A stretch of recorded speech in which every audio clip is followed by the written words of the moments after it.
MLA అభ్యర్థి పవన్ కళ్యాణ్ గారికి ballot number 4 గాజు గ్లాసు గుర్తుకు ఓటు వేసి 1,00,000 ఓట్ల మెజారిటీతో గెలిపిద్దాం. జగన్ గారిదండి లేకపోతే మామూలుగా ప్రజలకు సంబంధించారండి ఇది ప్రజలకు సంబంధించిందండి ఇది. అంటే చాలా అన్ని కలిపి జగన్ గారు కొన్నారన్న సంగతితో మాకు మీరే తీరుతున్నారని నేను ఉద్దేశంతో ఏ ఛానల్ అడిగానని మీరే అనుకోద్దు సార్ అతను. ఓకే సార్, మీ ఓటు ఎవరికి వేద్దాం అనుకుంటారండి? ఓటు ఎవరికి వేస్తాం సార్? ఏమైనా మాకు పవన్ కళ్యాణ్ గారికి వేద్దాం అనుకుంటున్నాం సార్. మేము ఎందుకు వేద్దాం అనుకుంటున్నారు పవన్ కళ్యాణ్ గారికి? మాకు గత 15 సంవత్సరాలు పెట్టి కూడా వరం గారు ఏ రకంగా చేశారో అదే రకంగా మాకు కూడా ఇక్కడ పవన్ కళ్యాణ్ గారు మాకు ఇక్కడ మాకు అభివృద్ధి మాకు అలాగే మాకు వ్యవసాయం చేసే రైతులకి కౌలు రైతులకి మాకు దారి చీవంతారనేసి లెక్కలో మేము అతనికి ఏలా ఓటు అనేసి మేము కోరుకుంటున్నాం సార్. అసలు గత 4 సంవత్సరాలు పెట్టి పెన్నిన దొరబాబు గారు ఏమైనా అభివృద్ధి అయినా చేశారా? రోడ్లు కానీ, లైట్లు కానీ, కుళాయిలు కానీ, డ్రైనేజీలు కానీ ఏమైనా వేసారా? గెలిచిన తర్వాత ఒక్కరోజు కూడా ఏ రోజు కూడా మాకు కాపాలేదు చేయలేదు. మిమ్మల్ని అరిచేతిలో పెట్టి చూసుకుంటాననేసి మాకు ఓట్లు వేయమనేసి మమ్మల్ని కోరితే మేము అతన్ని నమ్మి ఓట్లు వేసాం. కానీ మాకు ఎప్పుడు కూడా మాకు అసలు కాపాడలేదు సార్. అసలు మాకు అసలు మరి మీకు ఈ 4 సంవత్సరాలు పెట్టి కనిపించలేదు. మరి పెండిన దొరబాబు ఎక్కడ ఉన్నారు అనుకుంటున్నారు? ఎక్కడుంటారు సార్? డబ్బులు భూస్వామి సార్. వాళ్ళు ఆడుకుంటే పేకర్ ఆడుకుంటారు, లేకపోతే ఎంజాయ్ చేస్తారు. వాళ్ళు ఏ కొబ్బులు అంటో లేకపోతే అందులో అంటూ ఉంటారు. పెద్దల సొమ్ముదే కదా సార్, మా సొమ్ములే కదా, మేము కట్టబడ్డ రైతు సొమ్మే కదా అంతా. అతను ఎంజాయ్ చేయడం అతనితో నిమిత్తంగా మాకు ఏ రూపాయి కూడా మాకు ఏ రూపంలో కూడా మాకు అందరూ ఇస్తారు. మాకు అందులో ఈ సిమెంట్ రోడ్డు కూడా మాకు గత వరం గారు ఎంతో పోరాడి మోకాలు లోతు నీటిలో నెడుతుంటే మాకు సిమెంట్ రోడ్లు ఇలా దేవినారం జరిగే కాలనీ అనే జరిగే ఒక కాలనీ అనే జరిగే మాకు మొత్తం మన గోల్పం నిమిత్తంగా ఇప్పుడు మాకు చాలా అభివృద్ధి చేశారు. అలాగే జరిగే గెలిచిన ఒకలా చూసారు అతను, మనం గెలవపోయినా ఒకలా వచ్చాడు అతను. ఎప్పుడు 300 రోజులు కూడా ప్రజల గురించి కోరుకునే తప్ప వరం గారు ఎప్పుడు కూడా అదే రకంగా మన పవన్ కళ్యాణ్ గారు మమ్మల్ని కూడా కాపాడుతున్న లెక్కల్లో మేము అతను గెలిపించాలని ఎంతో ఆసక్తితో మేము ఉన్నాం సార్. అసలు కోవిడ్లో పెండిన దొరబాబు గారు కాబట్టారా వరం గారు మీకు కనిపించి సాయం చేశారా? కోవిడ్లో అతని వంగ గీత గారు అండ్ ఎంపీ గీత గారు కూడా నీరసాలతో వచ్చారనేసి వాళ్ళు మాకంటే ముందే వాళ్ళు జాయిన్ అయిపోతే హాస్పిటల్ మాకేం కాకపోతారు సార్. వాళ్ళు అసలు మా జీవితాలే మాకేం కాపలేదు. వాళ్ళ జీవితాలు వాళ్ళు చూసుకున్నారా? వాళ్ళు బాగున్నారా లేదా, వాళ్ళు సంపాదించుకున్నారా లేదా, తింటున్నామా మనం లేదా, అది కూడా మనకెందుకు అని అన్న లెక్కలోనే వాళ్ళు మసిలి సార్ ఇప్పుడు దాకా. గొల్లపురం మాది. ఈ 4 సంవత్సరాల పరిపాలన ఎలా ఉంది? పెద్దగా అంతగా అభివృద్ధి ఏం చెందలేదు. మీరు కాఫీ పనులు ఏమైనా ఇబ్బందులు పడ్డారా? పడ్డామండి. దీనివల్ల పనికి ఇసుక గడ కొరత వచ్చిన గురించి చాలా ఇబ్బందులు పడ్డామండి. జగన్ గారు మేము ఇసుక ఎక్కడ ఆపలేదు ఇచ్చామంటున్నారు. 2019లో మే 30న తను ప్రమాణ స్వీకారం చేసిన కానీ మా పనులు చాలా ఇబ్బంది జరిగాయండి.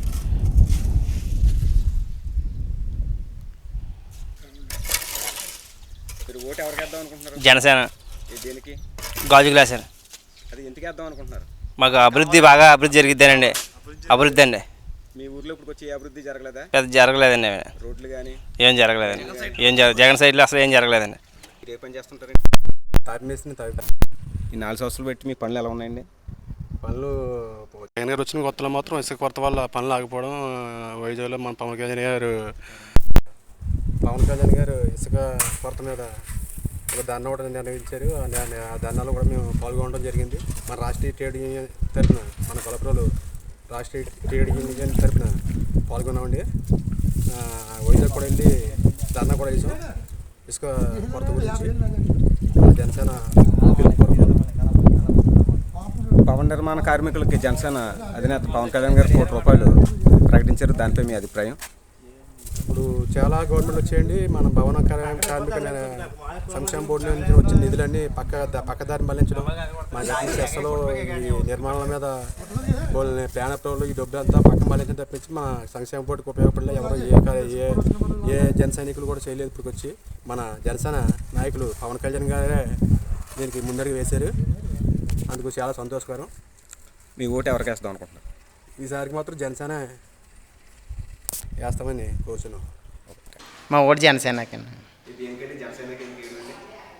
ఇప్పుడైనా కొంచెం పథకాలు అవి బాగా వస్తాయని, తర్వాత భవన కార్మికులు ఏమన్నా కొంచెం అందుబాటులోకి అవి వస్తాయనేసి ఆశిస్తూ జనసేనకి వేద్దామని.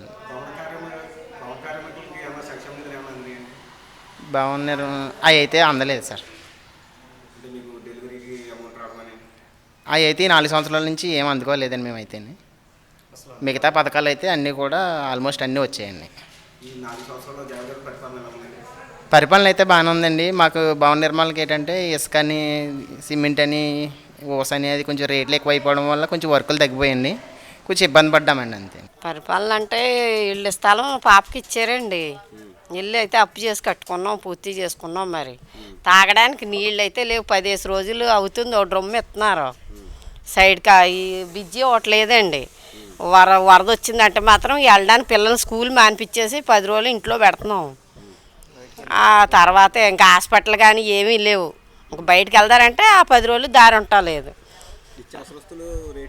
అన్ని రేట్లు పెరిగాయండి. రేట్లు పెరిగాయండి. ఎప్పుడో ఒకసారి వరద ఫస్ట్ వరదకి రాలేదు, రెండో వరదకు ఒకసారి ఏదో ఆ కొసకొచ్చి అలా పోయారు అంతేనండి. లైట్లు లేవండి, అసలు లైట్లు లేవు. ఎమ్మెల్యే గారు వచ్చారండి. ఎమ్మెల్యే గారు వస్తే మేము లైట్లు అవి కావాలి సార్, నైట్ ఆడవాళ్ళు వెళ్ళడానికి ఇబ్బంది అయిపోతుందండి, మాకు దారి కూడా లేదని చెప్పి అడిగామండి. 3 రోజుల్లో లైట్లు వేయించేస్తామని చెప్పారండి. లైట్లు అంటే మొన్న వేయించారండి, ఆ లైట్లు వేయించారు కానీ అట్లకి వైర్ కలెక్షన్ ఇవ్వలేదండి, లైటింగ్ వెలిగించలేదండి. 3 రోజుల్లో మీకు అటుపక్క రోడ్ లెవెల్ చేసేస్తాను, మీకు వెంటనే లెవెల్ అయిపోద్ది ఇప్పుడు అని చెప్పారండి. రోడ్డు లెవెల్ చేయలేదండి, మాకు ఏమీ లేదండి. అదే వచ్చినన్న పేరుకి వచ్చి కనబడి వెళ్ళిపోయారు తప్ప ఏమీ చేయలేదండి మాకైతే. నీళ్ళు అయితే ఏం సౌకర్యం లేదండి, చాలా బాధపడుతున్నాం. 10 రోజులకి డ్రమ్ము నీళ్ళు అంటే ఏం చేసుకోమండి, నీళ్ళు లేవు. 6 నెలలు అయిందండి. ఆ మధ్యన కుళాయిలు పోయి వెళ్ళి తిరిగి మనిషి 300 వేసుకొని కుళాయి బాగు చేయించుకున్నాం. బాగు చేయించుకుంటే 3 రోజులు బట్టి వస్తుంది, 6 నెలలు బట్టి లేవు నీళ్ళు, బయట నీళ్ళు.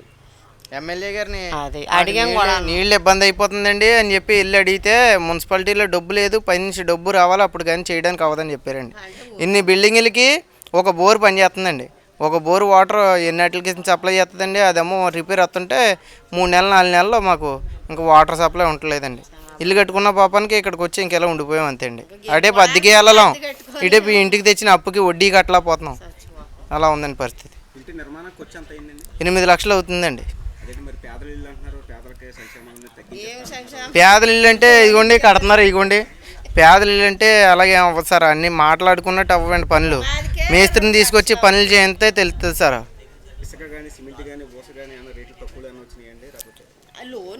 వాళ్ళు ఇచ్చి మెటీరియల్ ఇచ్చారు సార్, మిగతా సామాన్లు కొనుక్కోవాలి కదండి. మరి అన్నిటికీ కూడా ఖర్చు అయిపోతుందండి. ఇప్పుడు వాళ్ళు మెటీరియల్ ఇస్తున్నారని చెప్పి వెళ్తున్నాం, ఆ మెటీరియల్ వాళ్ళు లోపల నుంచి బయటికి తెచ్చి ఇవ్వాలంటే వాళ్ళు 600 తీసుకుంటున్నారండి. మెటీరియల్ కూడా బయట ఆటో పెట్టుకోవడానికి లేదు, వాళ్ళ ఆటో పెట్టాలండి.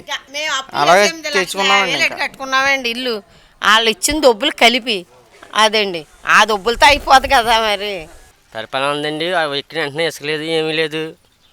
కొన్నాళ్ళ పాటు మా పని లేకుండా పోయండి. తర్వాత మన కరోనా అండి, మా తాపమిత్రులు లేబర్ పని చేసే వాళ్ళకి ఏమున్నాయండి, ఏం రాలేదండి. అబ్బాయి అలాంటిది ఏమీ లేదండి. ఇప్పుడు అనేదండి మన ఆపేసాడు కదండి. ఏమీ లేవండి, లేబర్ అన్నవాడికి ఏమీ లేదండి. జనసేనకే అండి మాది. మాకు చూద్దామని ఈసారి ఉందండి ఉద్దేశం, వేస్తామని ఈసారి.